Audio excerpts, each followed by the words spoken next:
Kodaikanal Resort Plots for sale. For more information, contact 7667008999. உலகில் எங்கு பிறப்பினும் தமிழ் கற்கலாம் கற்பிக்கலாம். Learn and teach Tamil from worldwide. avayarpaadasali.org. ஐயா, இந்த 4.5 ஆண்டு திமுகவோட ஆட்சி எப்படி இருக்குன்னு நீங்க நினைக்கிறீங்க? ஆட்சியெல்லாம் பரவாயில்லைங்க. அவர் சொன்னதை எதையுமே செய்யல. என்னென்ன செய்யல? கூட்டுறவு எலெக்ஷனே வைக்கல. ஒவ்வொருத்தனும் கான்ட்ராக்டுக்காரன் பூரா ஒவ்வொருத்தனும் ஒரு கான்ட்ராக்ட் விட்டா அதை உடனே பண்றேன்னு சொல்லிட்டு அதை பண்ணாம ஒரு சில தவறுகள் இருக்கு. விஜய் அவன் எந்த இதுல நல்லது இந்த பண்ணியிருக்காரு ஒன்று சொல்லுங்க. சீமான்ன்ற ஒரு எலெக்ஷன்ல நின்று அவர் தனி திறமையை காமிச்சிருக்காரு.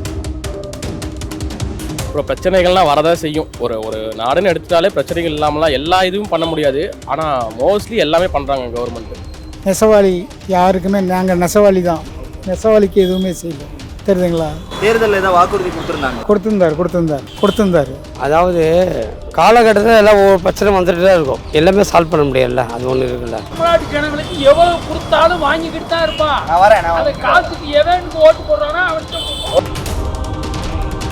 ஐயா, திமுக மறுபடியும் ஆட்சிக்கு வரலாம்னு நினைக்கிறீங்களா, இல்லை வேற யாராவது வரணுமா?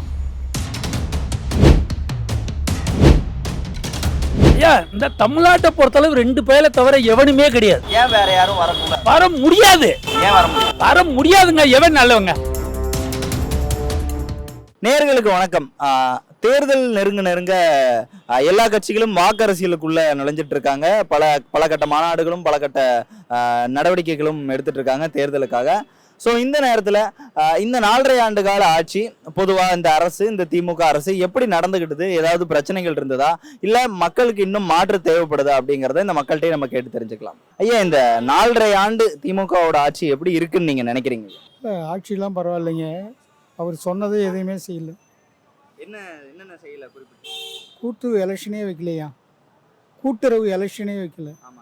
கூட்டுறவு எலெக்ஷன் மெயின். அந்த எலெக்ஷனே வைக்கல. ஏன்னா இருக்கிறவங்களுக்கு தான் செய்கிறார். நெசவாளி யாருக்குமே நாங்கள் நெசவாளி தான். நெசவாளிக்கு எதுவுமே செய்யல. தெரியுதுங்களா? தேர்தலில் ஏதாவது வாக்குறுதி கொடுத்துருந்தாரு. நல்லா தான் இருக்குது. எனக்கு தெரிஞ்ச வரையும் எனக்கு சாட்டிஸ்ஃபேக்ஷன் தான்.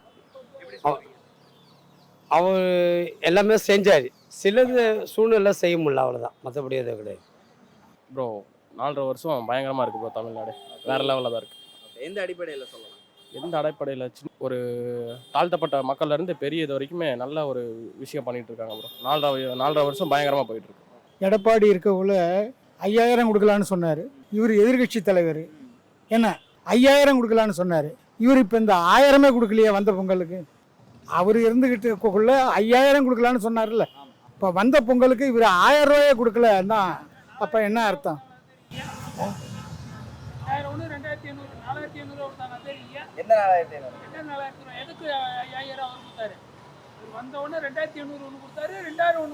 அதாவது அவரு சொல்றது கருத்து. தமிழ்நாட்டு ஜனங்களுக்கு எவ்வளவு கொடுத்தாலும் வாங்கிக்கிட்டு தான் இருப்பான். அதை காசுக்கு எவனுக்கு ஓட்டு போடுறானா அவனுக்கு. ஆமாம், அதை அவருடைய கருத்தை சொல்கிறேன். அது தப்பு இல்லை. அதாவது பொங்கலுக்கு கொடுக்கறத தான் நான் சொல்கிறேன். ஒழிய பொங்கலுக்கு இவர் அவருக்குள்ள 5000 கொடுக்கலான்னு சொன்னார்ல. இவர் எதிர்கட்சி தலைவர். இந்த பொங்கலுக்கு ஒரு 1000 வச்சும் கொடுக்கணும்ல. ஏன்னா 1000மே கொடுக்கல. 2000 கொடுத்தது உண்மைதான். எதுக்கு பொங்கலுக்கு கொடுக்கறது தான் பெருசாக பேசுவோம். தெரியுதுங்களா? மித்த நாளில் கொடுக்கறத யாரும் பெருசாக பேச மாட்டாங்க. அவ்வளோதான். மோஸ்ட்லி 90% கிளியராக இருக்கு. மீதி 10% நீங்கள் என்ன குறை சொல்லுவீங்க? 10%ல ஒவ்வொருத்தனும் கான்ட்ராக்டுக்காரன் பூரா ஒவ்வொருத்தனும் ஒரு கான்ட்ராக்ட் விட்டா அதை உடனே பண்ணுறேன்னு சொல்லிட்டு அதை பண்ணாமல் ஒரு சில தவறுகள் இருக்குது. அவ்வளோதான். வேறு மற்ற இதெல்லாம் கிடையாது. எல்லா நடமுறைலாம் இந்த போட்டாங்க. உங்கள் தொகுதியில் ஸ்டாலின்னு சொல்லி போட்டால் அந்த இடம் பார்த்தா பூரா அன்னன்னைக்கு செராக்ஸ் எடுக்கலேருந்து ஏட்டு அன்னன்னைக்கு அந்த பிரச்சனை முடியுது. அது நல்ல ஸ்கீம். இப்போ நடக்கிற இந்த தூய்மை பணியாளர்கள் பிரச்சனை, சட்ட ஒழுங்கு பிரச்சனைனா ஏகப்பட்டது வந்துட்டே இருக்கு. அதாவது காலகட்டத்தில் எல்லாம் ஒவ்வொரு பிரச்சனை வந்துட்டு தான் இருக்கும். எல்லாமே சால்வ் பண்ண முடியல. அது ஒன்று இருக்குல்ல. எனக்கு தெரிஞ்ச வரையும் திமுக இது சாட்டிஸ்ஃபேக்ஷன். இப்போ இந்த மாதிரி 4.5 வருஷம் நல்லா போயிட்டு இருக்கு. இந்த மாதிரி பிரச்சனைகள்லாம் நடக்குதுல்ல, நீங்கள் இதெல்லாம் எப்படி பார்க்குறீங்க? அப்புறம் பிரச்சனைகள்லாம் வரதான் செய்யும். ஒரு நாடுன்னு எடுத்துட்டாலே பிரச்சனைகள் இல்லாமலாம் எல்லா இதுவும் பண்ண முடியாது. ஆனால் மோஸ்ட்லி எல்லாமே பண்ணுறாங்க கவர்மெண்ட். ஓகே, இந்த திமுக ஆட்சியில் உங்களுக்கு பிடிச்ச விஷயம் இல்லை பிடிக்காத விஷயம் எதை சொல்லுவீங்க? பிடிக்காத விஷயம்லாம் ஒன்றும் இல்லைங்க. கூட்டுறவு எலெக்ஷனே வைக்கல. இவர் வந்து கூட்டுறவு எலெக்ஷன் மெயின். கூட்டுறவு எலெக்ஷனே வைக்கல. ஏன் வைக்கல? அவ்வளவுதான். பிடிச்ச விஷயம்னு சொன்னால் கண்டிப்பாக பஸ்ஸில் மகளிருக்கெல்லாம் ஃப்ரீ விட்ருக்காங்க. எல்லாமே பிடிச்ச விஷயம் தான். அப்புறம் பிடிக்காத விஷயம் மோஸ்ட்லி எதுவும் இல்லை. அப்புறம் அவர் சொல்லியும் செஞ்சுருக்காரு, சொல்லாதையும் செஞ்சுருக்காரு. அவர் சொல்லாததான் இன்னைக்கு எத்தனை லட்சம் பேர் ஒரு நாளைக்கு பஸ்ஸில் போகிறாங்க.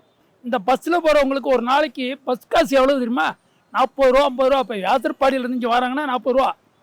சொல்கிறத கேட்குறீங்களா? பெரம்பூர்லேருந்து வந்தாங்களே 40 ரூபா. இன்னைக்கு மகளிருக்கு அது வந்து இனமாக இருக்குது. இந்த மகளிருக்கு இந்த 40 ரூபான்றது அவங்களுக்கு ஏதோ ஒரு செலவுக்கு ஆகிடுது. இதனுடைய லாஸ் ஆஃப் எல்லாம் கவர்மெண்ட் தான் ஏற்றுக்கிறது. அதே வடிக்கு விடியல் பயணம்னு சொல்லிட்டு மகளிருக்கு இந்த திட்டம்னு சொல்லி 1000 ரூபா எவன் கொடுத்தான்? எவனும் கொடுக்கல. ஓட்டு போடுற அன்னைக்கு 2000 ரூபா கொடுப்பான். அதில் கட்சிக்காரங்க எடுத்துக்கிடுவாங்க, மிச்சத்தை தான் கொடுப்பானுங்க. இது மாதம் மாதம் உன்னுடைய அக்கௌண்ட்டுக்கு போகுது. இப்போ விடுபட்டவங்களுக்கும் சேர்த்து கொடுக்குறாங்க.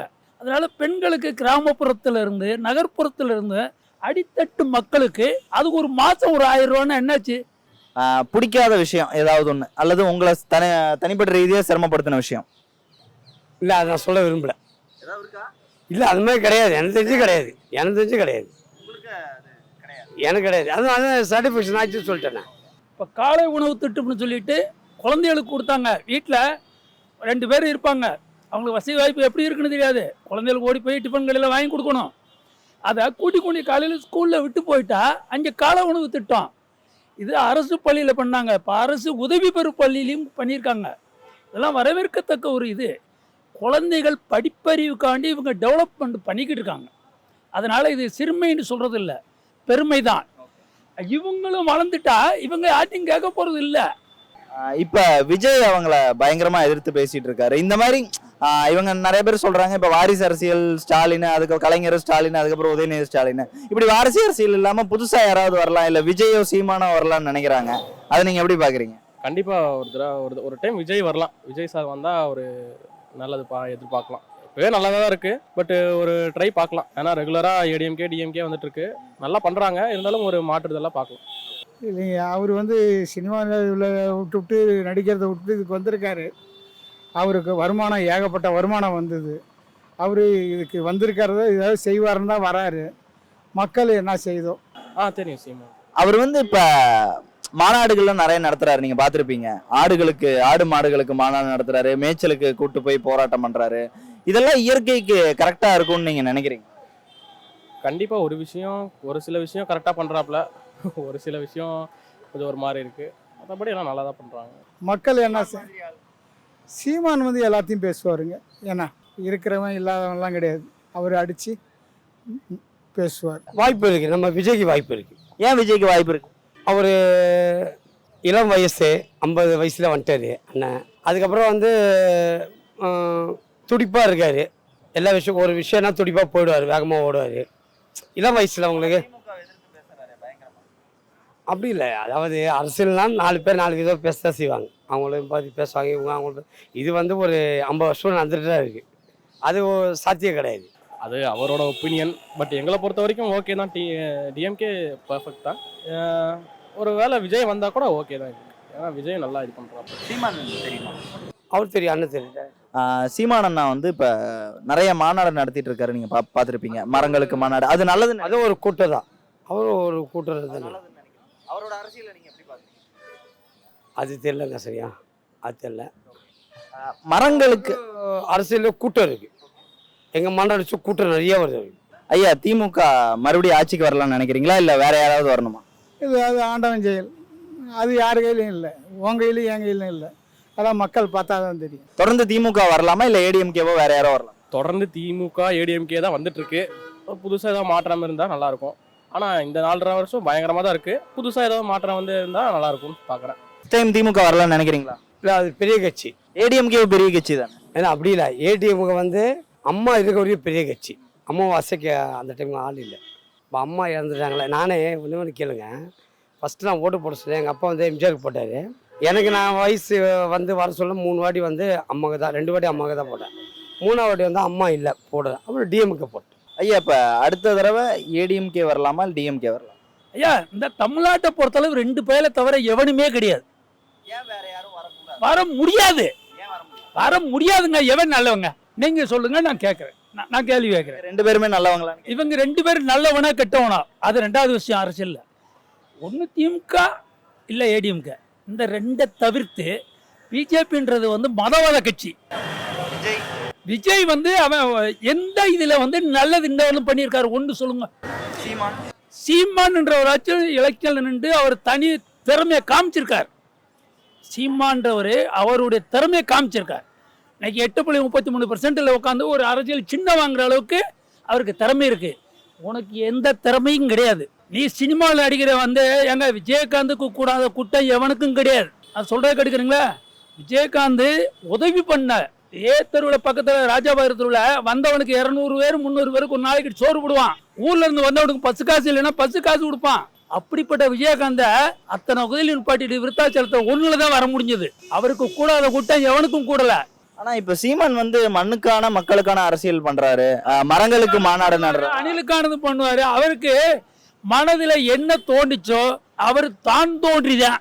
அவருக்கு என்ன மனதுல தோணுதோ அது மட்டும் அவர் சொல்றதுல ஒண்ணும் இல்லை. அவரு இயற்கை வளத்தை நேசிக்கிறார். அதனால அவர் சொல்றது அவர் சொல்லிட்டே போட்டோம். அதுவும் நம்ம வாழ்றதுக்கு முக்கியம் தானங்க. அது மக்களுக்கு விழிப்புணர்வு ஏற்படுது இல்ல? கண்டிப்பான உள்ளது. மரம் இல்லைன்னா இன்னைக்கு மழை வராது. ஒரு இயற்கைன்றது வந்து ஒரு குளுமை கிடைக்காது. எல்லாமே மரம் அவசியம். அதனால அவர் செய்யறதுல ஒண்ணும் இல்லை. விலங்குகள் இல்லைன்னா எதுவும் கிடையாது. ஒரு பறவைகளை அணில் இருக்கட்டும். இந்த அணில் மாநாடு நடத்த போறாராம், நடத்தட்டா. அவருடைய செயல் வந்து சிரமப்படுறது இல்லை. அது பெருமையாகவும் நினைக்கலாம், ஒரு சிலருக்கு சிறுமையாகவும் இருக்கலாம். அதுல தவறுக்கு ஒன்றும் இடம் இல்லை.